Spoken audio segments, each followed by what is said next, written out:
everyone, it's your girl Jelay and welcome back to my channel. So for today's video, with the situation we are facing right now brought by the COVID-19 pandemic, there are some protocols needed to be followed and one of them is wearing face mask. So today, I'm going to share with you my skincare routine to avoid maskne or acne caused by wearing face mask. So if you are interested, then just please keep on watching. By the way guys, these products are from Yesstyle and this is part of their campaign Maskne Skincare Routine. First things first, I am using this Make Prem Rice Biome Bubble Peeling.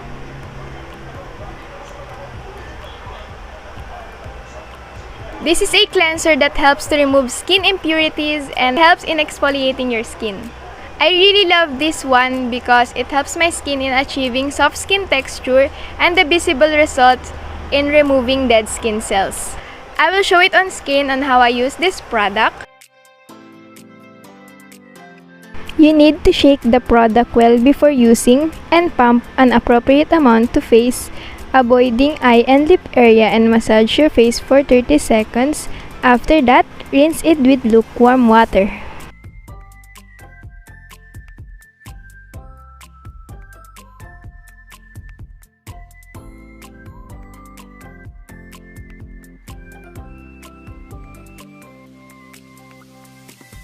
After cleansing my face with Make Prem Bubble Peeling, I am using this Haruharu Wonder Black Rice Moisture 5.5 Soft Cleansing Gel to remove deep-seated dirts in a gentle way without any irritation. What I really love about this product is it leaves your skin refreshed and hydrated, and also the gentle feeling when applied on skin.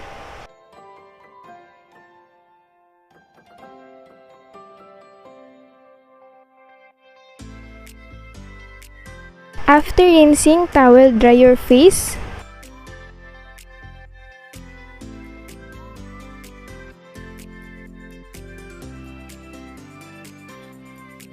You just need to get an ample amount of the product and spread it onto your skin, and after that, rinse off again with water.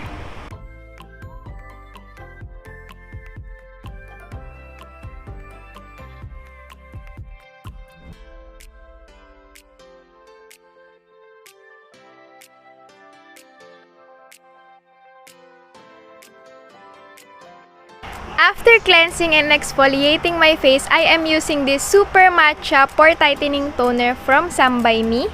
If you guys know how much I really love using pore tightening product, is it because that is one of my skin problems, which is having a visible pores, and this toner is really a good one in pore tightening and controlling excess sebum on my face.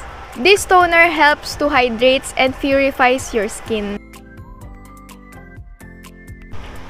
After cleansing and exfoliating, you just need to shake this product before using for the powder to mix and apply moderate amount on cotton and gently wipe it on your skin in upward motion.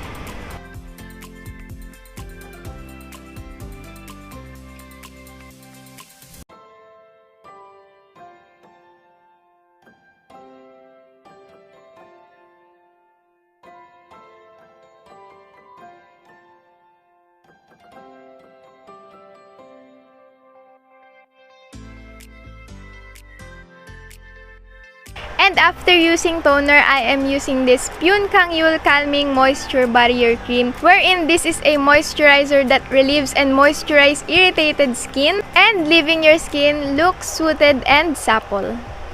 This product really helps in maintaining moisture level and firmness of my skin.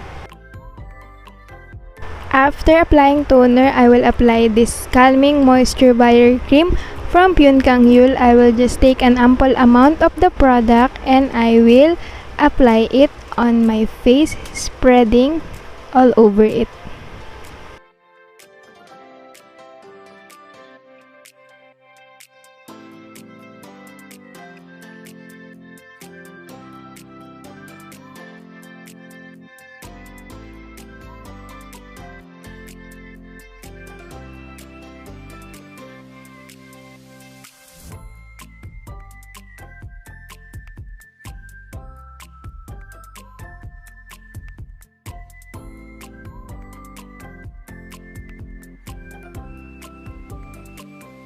And the last product is this SOS TOSOWOONG Repair Cica Clinic Magic Patch. These acne patch are highly adhesive and protects pimples from swelling and infection. This is also a waterproof acne patch. This acne patch covers the pimples for a pimple not to absorb excess fluids such as oil that causes acne breakouts. And if you have acne pimple like me on my forehead, you just need to apply an acne patch on the pimples for the pimple not to absorb excess fluids such as oil that cause acne breakout. And that is it, guys. That is my Maskne skincare routine. I hope it helps you also, guys, especially those people who are suffering from acne or acne caused by wearing masks. Those products are really good, and if you are interested to buy those products, the links are on the description box below. And that is all for today's video. I hope you enjoyed this as much as I did. So I am hoping to see you guys soon on my next one. Don't forget to like, share, and subscribe. Bye!